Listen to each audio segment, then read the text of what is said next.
Bismillahirrahmanirrahim. Assalamualaikum warahmatullahi wabarakatuh. Selamat pagi untuk siswa-siswi SMP NU Darul Ma'arif kelas 9.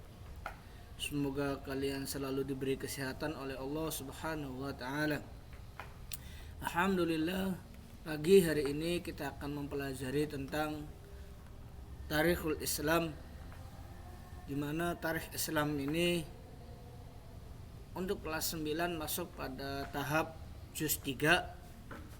Di sana beberapa poin yang perlu diterangkan setelah kita mempelajari tentang sejarahnya baginda Nabi Muhammad SAW. Ini yang kita pakai.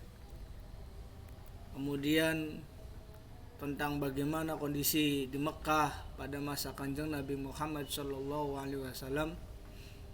Kemudian siapa ayah beliau, lalu ada namanya Ibtalut Tabani, kemudian sebagai macam di juz 2, juz 1 dan juz 2. Untuk kelas 9 ini kita masuk pada tarikh Islam juz 3. Di juz 3 itu apa sih yang akan kita pelajari?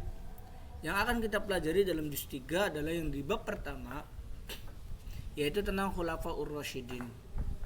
Khulafaur Rasyidin atau sering kita sebut dengan Khalifah. Khalifah Rasyidin beliau adalah siapa? Sayyidina Abu Bakar, Sayyidina Umar, Sayyidina Utsman, Sayyidina Ali bin Abi Thalib karramallahu wajhah. Yang perlu kalian ketahui, kenapa di sini menggunakan lafaz Sayyidina? Kenapa kok enggak Abu Bakarnya saja? Kenapa kok enggak Umarnya saja? Kenapa enggak tidak Utsmannya saja? Perlu ketahui, ketika kita menggunakan lafaz Sayyidina pada sahabat Nabi, pada khalifah, itu adalah ciri kita mempunyai etika terhadap pengganti Rasulullah SAW. Satu sisi khalifah adalah pengganti. Ketika kita menggunakan kepada baginda Nabi Sayyidina, maka kepada pengganti Nabi Muhammad SAW pun tetap harus menggunakan lafaz Sayyidina. Agar apa? Agar etika kita, adab kita terhadap para sahabat tidak hilang, sehingga semoga saja ilmu kita semakin bertambah, ilmu kita semakin berkah dan diridhoi oleh baginda Nabi Muhammad SAW. Keempat sahabat ini dinamakan Khulafaur Rasyidin. Jadi Sayyidina Abu Bakar, Sayyidina Umar, Sayyidina Utsman, Sayyidina Ali bin Abi Thalib karramallahu wajhah. Beliau semua dinamakan Khulafaur Rasyidin karena beliau semua pengganti dari baginda Nabi Muhammad SAW di dalam petunjuk maupun pemimpin yang meneruskan hukum-hukum syariat. Nah, paling nanti di keterangan selanjutnya adalah di bab selanjutnya adalah ketika masa pergantian dari Sayyidina Utsman kepada Sayyidina Ali karramallahu wajhah, ini nanti ada perdebatan selisih, perdebatan paham politik antara pengikut Sayyidina Muawiyah dan Sayyidina Ali bin Abi Thalib karramallahu wajhah. Itu nanti keterangannya. Masa Khulafaur Rasyidin berjalan selama 30 tahun sampai terbukanya Syam, Irak, Palestina, Mesir, Sudan, dan Afrika. Pemimpin yang masyhur pada khalifah saat itu yaitu Sayyidina Khalid bin Walid, Sayyidina Abdullah bin Am, Sayyidina Amr bin As, Sayyidina Mutsanna bin Harisah, dan Sayyidina Sa'ad bin Abi Waqqas. Ini adalah panglima-panglimanya nih, yang ini nih. Saat ketika pemimpinan atau khalifah daripada Khulafaur Rasyidin. Itu bab 1 yang ada pada Khulasah Nurul Yakin. Sini kita akan mengetahui bagaimana khalifah Sayyidina Abu Bakar, Sayyidina Umar, Sayyidina Utsman, dan Sayyidina Ali karramallahu wajhah. Nah, di bab kedua ini yang pertama adalah Sayyidina Khalifah Sayyidina Abu Bakar Siddiq radhiyallahu an.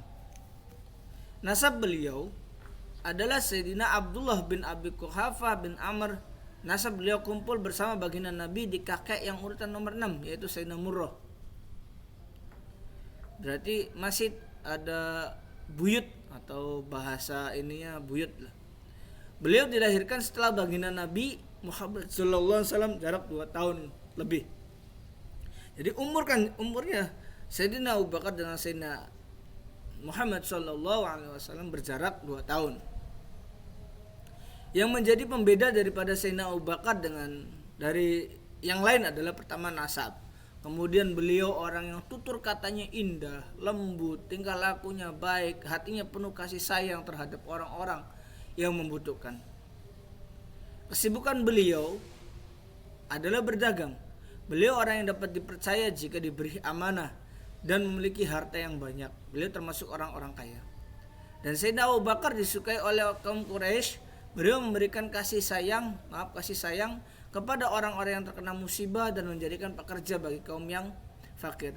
Artinya beliau mempunyai kepribadian yang sangat lembut, kepribadian yang punya sifat kasih sayang yang sangat luar biasa kepada kaumnya saat itu, penduduk di Mekah saat itu. Maka tidak salah ketika baginda Nabi Muhammad SAW ketika beliau berbaring lalu ditemani dengan para sahabat, "Ya Rasul, ketika engkau tiada wafat, siapa penggantinya?" Sayyidina Abu Bakar.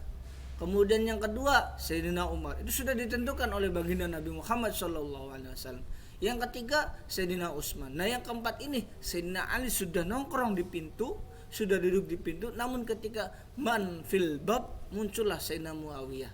Nah inilah yang padahal kanjeng Nabi Muhammad SAW menunjuk yang akan menjadi khalifah adalah Sayyidina Ali bin Abi Thalib yang kemudian nikah dengan putrinya Sayyidah Fatimah binti Rasulullah Sallallahu Alaihi Wasallam, kemudian turun ke bawah akan memunculkan atau melahirkan Sayyidina Husain cucu Rasulullah, Sayyidina Hasan dan Sayyidina Husain, kemudian muncul ke bawah dengan para habib yang sekarang disebut dengan habaib zurriyatur Rasulullah Sallallahu Alaihi Wasallam. Baik, pertemuan kita hari ini sudah cukupkan sampai bab 2. Nanti akan kita bertemu lagi dengan bab 3, bab 4 dan selanjutnya mengenai Sayyidina Abu Bakar. Bisa dilihat dengan penciptaan Sayyidina Abu Bakar pun ada di dalam kitab Daqaiqul Akhbar. Kalian bisa menambah wacana, kalian bisa melihat beberapa literasi kitab atau beberapa kitab tarikh yang sangat memadai. Terima kasih.